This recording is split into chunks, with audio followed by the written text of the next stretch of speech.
Today, we will be discussing the frameworks to be considered for direct-to-consumer asynchronous telehealth. You will hear from Brett COHEN, Gabriel de Oliveira, DANISH SAMI, and myself, Samantha Winters. Telehealth modalities have changed healthcare as we know it. What used to be an in-person physical visit can now be done remotely. The Center for Connected Health Policy categorizes telehealth into these four primary categories. We will be focusing on the disruption created by direct-to-consumer store and forward, also known as asynchronous consults that do not occur in real time. The COVID-19 pandemic created an unprecedented need for remote care. Medicare telehealth visits grew 63-fold from 2019 to 2020. This year, the market was estimated around $24 billion with an impressive compound annual growth rate of 45%. 76% of hospitals have implemented some form of telehealth. Centers of excellence with highly specialized physicians and research have led the way in adoption of asynchronous modalities, often for patients with complex or rare cases. A few payers are piloting programs to understand their potential to open access while lowering costs, but most payers are not reimbursing for asynchronous consults, including CMS. Medical device companies trail behind payers. Suppliers will be electronic health record firms, and currently there is no clear market leader with majority market share. Perhaps this is because there are still barriers limiting growth, including licensure, a lack of policy and infrastructure, standards, reimbursement, and interoperability between modalities. In the United States, about 15% or 50 million live in rural areas. According to the CDC, they generally experience poorer health outcomes regardless of socioeconomic status. Market concentration is measured by the FTC through the Herfindahl-Hirschman Index, historically including geography. Since virtual and remote care can be accessed by anyone with Wi-Fi and a device, this is likely to change. Concentrated regions may see competition yet again, driving prices back down for consumers. Regardless of the barriers, adoption has grown.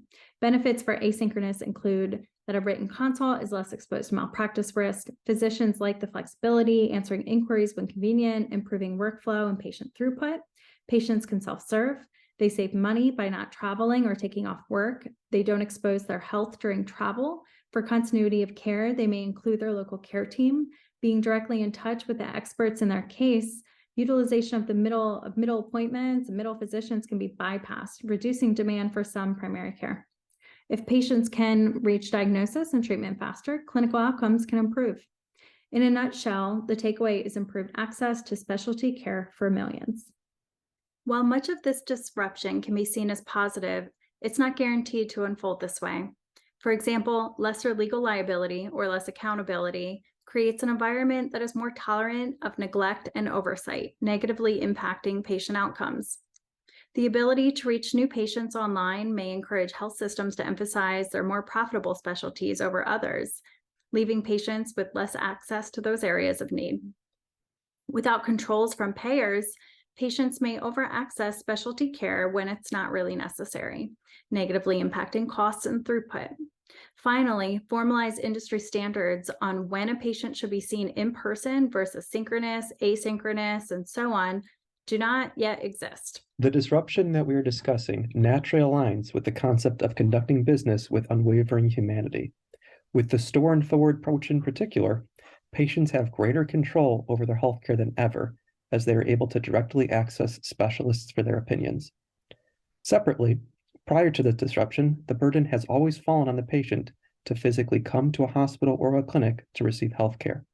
Many patients, especially the sickest populations, have mobility issues that limit their ability to physically travel to a clinic or hospital.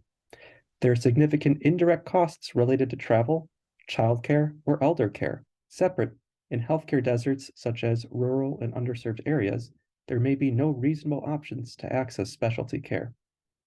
The variety of impacts on the healthcare industry that telemedicine creates pushes healthcare delivery more patient-centered, which strongly aligns with the concept of conducting business with unwavering humanity. It is also important to recognize aspects of this disruption that has the potential to create new challenges. Safeguards need to be created to prevent such things, such as overutilization of resources. As barriers to care decrease, there is the potential for patients to over-access care unnecessarily.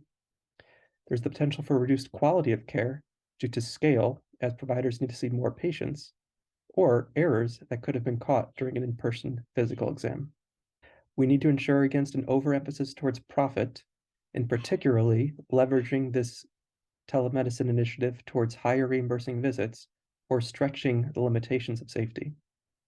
Systems also need to be set up to be HIPAA compliant, but there's always the potential for health data privacy leaks that comes with remote telemedicine care.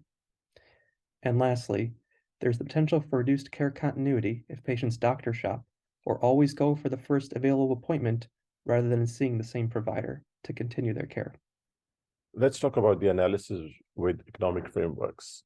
A result of the potential positive and negative impact on behavior and performance, quality of care, and accountability are prime concerns. They are especially emphasized for asynchronous modalities where patients do not have real-time interaction with their consulting physician. The changing market structure can be examined within existing and new frameworks to understand the quantitative and qualitative impacts of these changes. Components such as effectiveness, safety, process, and timeliness, and patient satisfaction can be measured within all phases of care. Frameworks designed to analyze telehealth applications incorporate access, utilization, and adoption. Answerability can be measured through clinical outcomes, patient satisfaction, physician satisfaction, throughput, and adoption of technologies, utilization, and costs. Telehealth applications can use technologies that inherently capture data on performance, such as timestamps on throughputs.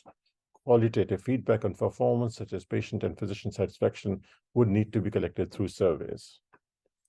While the mechanisms for accountability will not change significantly for telehealth modalities, where contracts, which means law, criminal law, and disciplines from state medical boards will remain in place, the structure of the market and how it is governed could change significantly.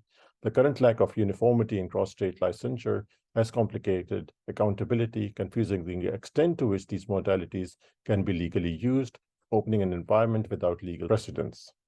The Uniform Telehealth Act aims to correct these issues with a uniform law across states, but it has yet to be adopted by the states. Providers and patients are the primary stakeholders impacted by telehealth markets. Payers are secondary stakeholders. If leveraged properly, telehealth can increase all stakeholder satisfaction. For instance, providers can better retain physicians by giving them a more flexible work schedule. This reduces burnout and improves physician satisfaction. Patients can gain more access to expertise for their specific condition. This improves clinical outcomes and patient satisfaction. Payers can also gain for these efficiencies as well. For instance, direct access to specialists has the potential to reduce utilization and also lower costs while prioritizing patient outcomes. Telehealth has the ability to lower costs and reduces utilization. In an evidence-based research for the past 15 years, it was found that 50% cost-effective analysis and 32% of cost utility analysis showed that telehealth was able to improve outcomes and lower costs. It also adds savings to Medicare and the VA. Medicare saw the nursing home using telehealth had 10% less hospitalizations, while the VA saw savings of $6,500 per patient per year using telehealth. The process also adds flexibility and access. It gives physicians a manageable work schedule and helps patients who lack transportation or patients who live far away from healthcare facilities. It also improves satisfaction and quality of care. It decreases travel time, it reduces physician burnout, and improves health outcomes. Around 13,000 physicians were asked what would help them with burnout. 39% of them say that having a more flexible work schedule would definitely help. For the recommended strategy or changes, we see that optimized patient access and outcome will require investments for continued research and feedback, data and privacy, licensure and regulation, standards of care, and change management. These standards are necessary to make sure organizations are safely implementing these new technologies and to serve patients while ensuring accountability. Removing these barriers will actually open access to care to millions and will enable patient-centered care, improve clinical outcomes, reduce national healthcare expenditures as well. When the safeguards are in place, disruption from asynchronous modalities of telehealth can actually create a positive change that will align with conducting business with unwavering humanity. Thank you so much. I hope you enjoyed our presentation.